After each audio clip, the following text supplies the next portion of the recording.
მოდით დავიწყოთ პროცესებით, რომელიც ახლა ვითარდება, იძლევა თუ არა საფუძველს უკვე როგორი იქნება ქართული ოცნების განცხადებები, როგორი იქნება პასუხი წერილზე და მიმართვაზე თუ ბოლო გაფრთხილებაზე, რომელსაც მიიღებს ქართული ოცნება ევროკავშირის მხრიდან, ევროკომისარის მხრიდან. მოდით დავიწყოთ იმით, თუ რა ხდება დღეს ევროკავშირში და სად არის საქართველო მაშინ, როდესაც რეგიონი თავისუფლდება რუსული გავლენებისგან, აზერბაიჯანი და სომხეთი ამერიკის შუამავლობით ახლოვებენ პოზიციას და უკვე საუბარია იმაზე, რომ ამერიკული გარანტიებით, მათ შორის ამერიკული მხარის ფიზიკური წარმომადგენლობით დაცვით განგეზური დერეფანი უნდა გაიხსნას და სამშვიდობო შეთანხმება შედგეს. ეს პირდაპირ ნიშნავს იმას, რომ რუსეთს აღარ ექნება ბერკეტი, რასაც ის აქამდე იყენებდა ჩვენ ორ მეზობელს შორის შუაში ჩადგეს და ხელი შეუშალოს რეგიონის სტაბილურ და მშვიდობიან განვითარებას და მაშინ, როდესაც შეერთებული შტატები საქართველოდან ფაქტობრივად გააძევა ივანიშვილმა სტრატეგიული პარტნიორობის მოშლით და იმ ღია ომით, რომელიც მან ამერიკის წინააღმდეგ და საქართველოს ინტერესების წინააღმდეგ წამოიწყო, ამერიკა ბრუნდება რეგიონში სწორედ სომხეთ-აზერბაიჯანს შორის როგორც თავარ მომლაპარაკებლად, ბუნებრივია ანკარას ამ კუთხით მნიშვნელოვნად არის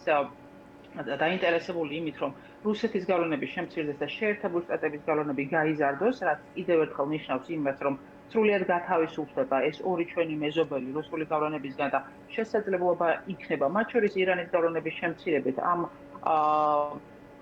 კუთხით წინსვლის და როდესაც ცენტრალურ აზიაზეა საუბარი ამ დერეფანის გამოყენების მეშვეობით, აქაც რუსეთის გავლენები მცირდება, ისევე როგორც ჩინეთის, იმიტომ რომ შეერთებული შტატების პოზიციონირება ძლიერდება და ეს საბოლოო ჯამში სრულიად ცვლის იმ გეოპოლიტიკას, რომელიც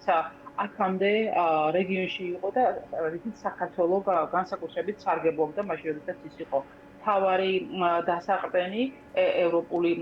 დასავლური ქვეყნების და მთავარი შესაძლებლობა იმის, რომ რეგიონი საქართველოს ევროპული მომავლით გაძლიერებული და განვითარებული ყოფილიყო. ამიტომ მაშინ, როდესაც პაშინიანი სომხეთის პრემიერი ბრიუსელში იმყოფება, ერთი საათის წინ გახდა ცნობილი დაახლოებით ამბავი იმის შესახებ, რომ ევროკავშირი მზად არის სომხეთთან პარტნიორობის განვითარებისთვის და ჩვენ ვკარგავთ იმ პარტნიორობას, რომელიც წლების განმავლობაში მოვიპოვეთ. ასე დგას საკითხი.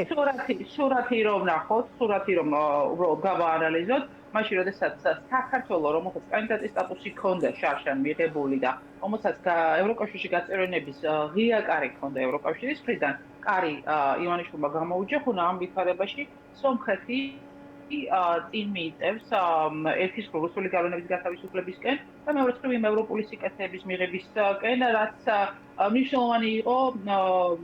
საქართველოსთვისაც მათ შორის და ის დახმარება, რომელსაც სომხეთი ახლა იღებს 2 მილიარდ ევროს და საქართველო ამ დროს დგას უვიზო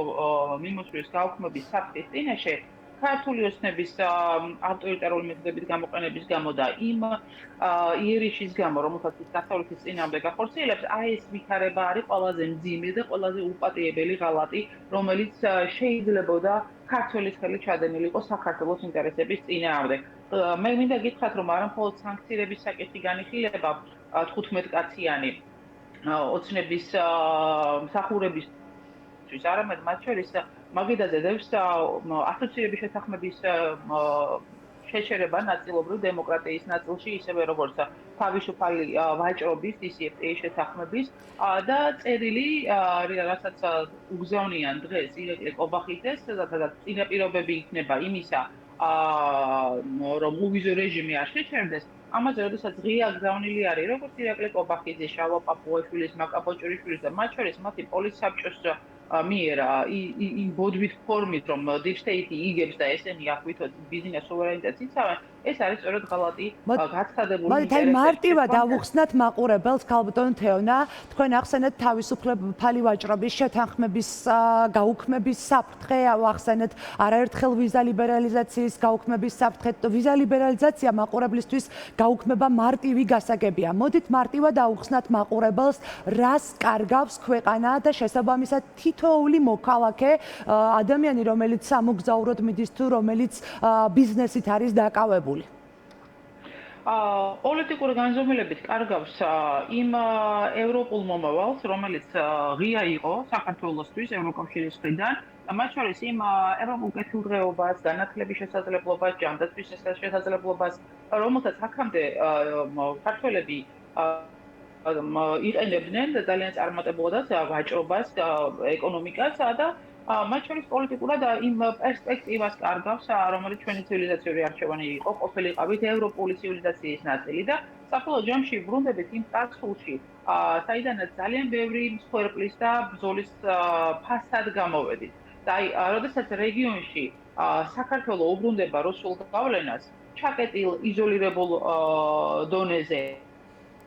და იმ ხაოში, რომელიც ბიზნესს შექმნა და ამ ვითარებაში ჩვენი მეზობლები, სომხეთი და აზერბაიჯანი, რომელიც საბჭოთა მემკვიდრეობის და ძალიან ბევრი სხვა ფაქტორის გამო აქამდე იყვნენ განსხვავებულ ვითარებაში და დღეს უკვე მათ პერსპექტივა ეხსნებათ კეთილდღეობის და მათ შორის უკეთესი ცხოვრების. ამ ვითარებაში ძალიან დიდ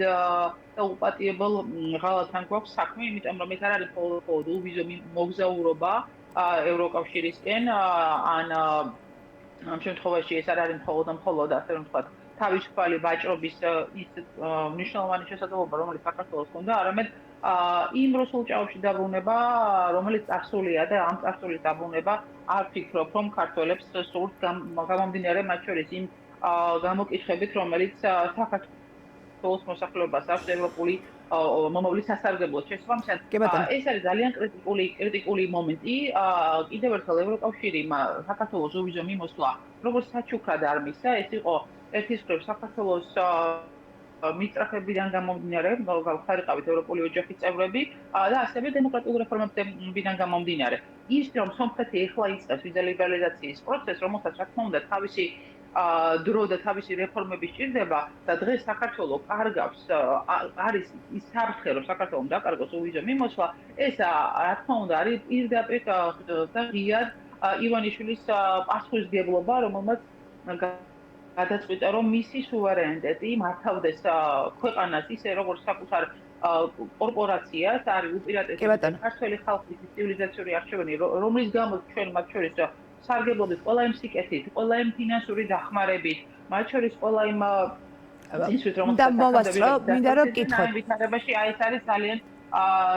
მნიშვნელოვანი, ასე რომ ვთქვათ,